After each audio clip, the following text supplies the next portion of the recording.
She doesn't love you. She loves the way you make her feel. You told yourself this was different, that your loyalty counted, that your patience, your sacrifices, your consistency carried meaning. You believed that effort earned value. But the truth is colder. The more you gave, the less you were respected. You became available, predictable, safe. And safety, mistaken for strength, quietly erased desire. In that moment, you stopped being a man in her eyes and became a resource. Schopenhauer didn't hate women. He hated illusions. He refused to romanticize nature just to feel better about it.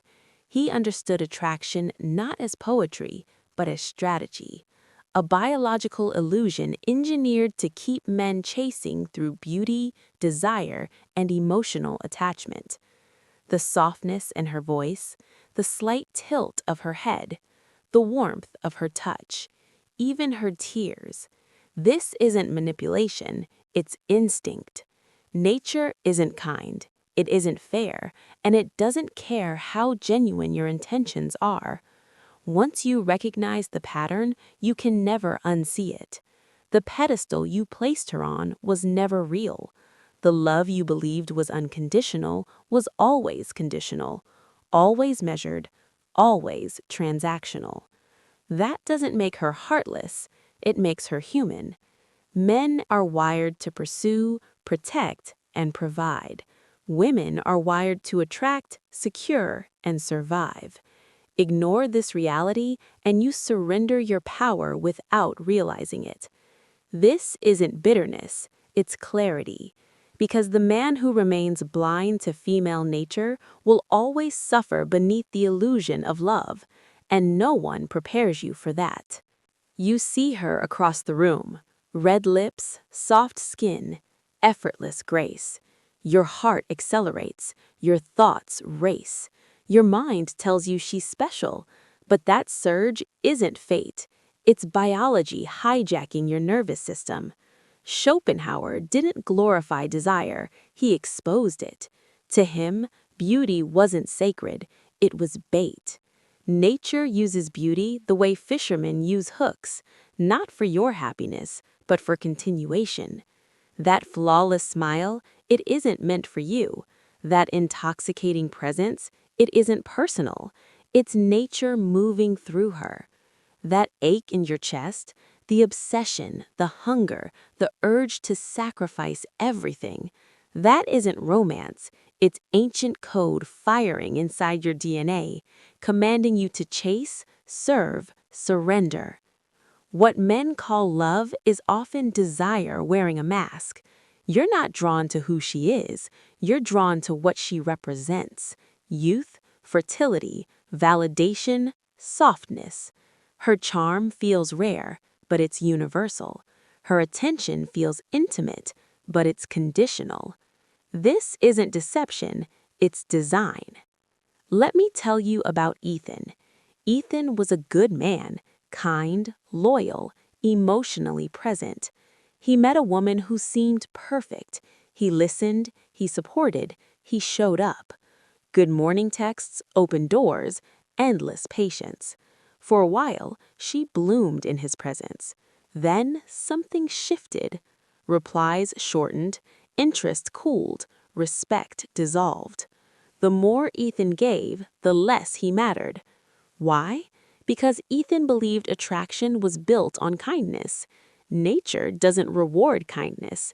It rewards strength, unpredictability, and grounded presence. Ethan was playing a game without knowing the rules. Modern men are raised on fantasy, films, long songs, captions about soulmates and destiny. Schopenhauer called this a dangerous illusion. Love, he argued, convinces us we are choosing freely when we are actually obeying the species. You don't fall in love, you fall into programming. That sudden willingness to sacrifice your dreams, that urge to prove yourself, that irrational devotion, that isn't choice. It's the will to life using you as a tool. Her beauty, her sweetness, they aren't schemes, they're evolutionary mechanisms. Men confuse attention with affection, desire with destiny. They believe being chosen by a beautiful woman makes them valuable. In reality, it only makes them useful. And the moment usefulness fades, so does interest. Beauty attracts, it never promises loyalty. Men live inside a dream, and women are part of that dream, but the dream is not real. Every time you pedestal her, imagine futures, or measure your worth by her response, you step deeper into the trap Schopenhauer warned about. You work harder, earn more, reshape your life around her presence. She never has to ask. Nature does the asking for her. So what do? You wake up. You detach your worth from her attention. You stop treating desire like destiny. Schopenhauer never claimed love was impossible. He warned that unexamined love was dangerous. When you understand what drives attraction, you reclaim your power. You can admire beauty without worshiping it, respect nature without surrendering to it. Because the moment you worship the illusion, you become prey. Why do men kneel? Why do they collapse? Not just because of biology, but because of psychology, evolution, and centuries of romantic conditioning. From childhood, the programming begins.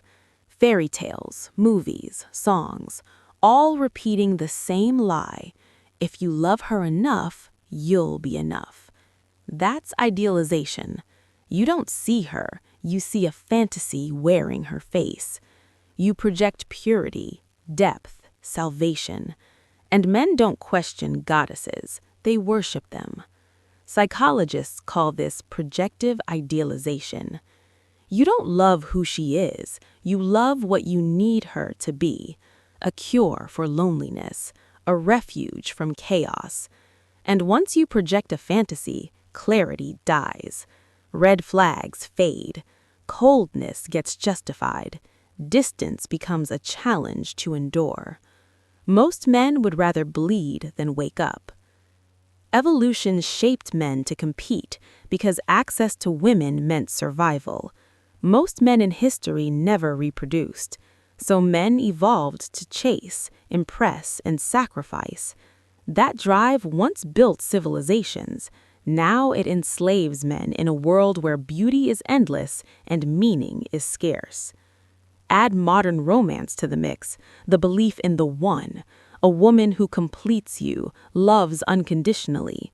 That belief isn't noble, it's dangerous. Because when you believe she's the answer, you stop protecting yourself.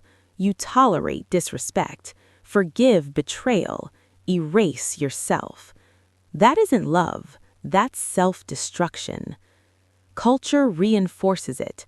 Media worships femininity. Men are measured by female approval. Walk away, you're cold. Question the fantasy, you're bitter. It isn't empowerment, it's hypnosis. History confirms it. Napoleon conquered empires, yet was enslaved by Josephine. He lost clarity chasing beauty he elevated into destiny. Not because she was cruel, because he projected power onto desire. Women aren't monsters, they're responding to nature, just like men. But when men misunderstand the dance, they destroy themselves trying to earn love that was never meant to be earned. So how do you escape? You stop worshiping. You stop projecting.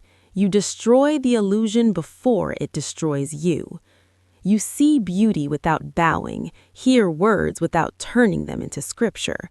You don't build your life around attraction, and when you do, the spell breaks.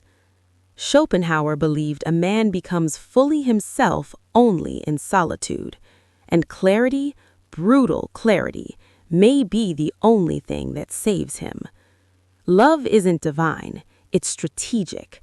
Once you understand the mechanism, obsession loosens its grip. You stop orbiting her, you become the center. Masculine energy, undistracted, builds empires. Hypnotized by beauty, it collapses. The strongest men didn't suppress desire, they redirected it. Purpose over pleasure, freedom over comfort, respect over validation. She was never the prize, she was the test. Your enemy isn't beauty, it's blindness. Nature isn't fair, it's strategic. And your freedom begins the moment you stop begging for fairness and start building power. You weren't born to be liked, you were born to be unshakable, clear, grounded, unaffected by validation. When you become that man, you don't chase, you attract, because nature respects power. She was the mirror, you were always the prize. And once you see clearly, you don't fall, you rise.